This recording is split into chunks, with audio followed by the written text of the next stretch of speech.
In this video, you will learn how to format text in CADdrive chat window. Start by navigating to the Issues section and creating a new issue.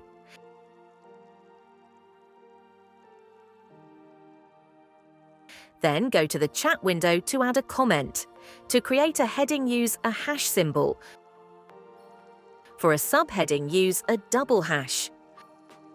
For a bullet point list, utilize hyphens.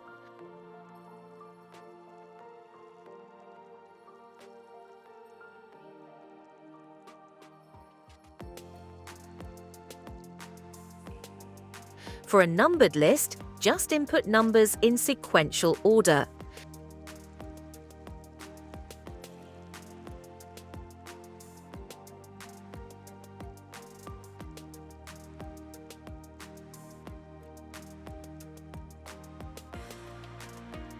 To emphasize words or phrases, enclose them with double asterisks for bold formatting and single asterisks for italic formatting.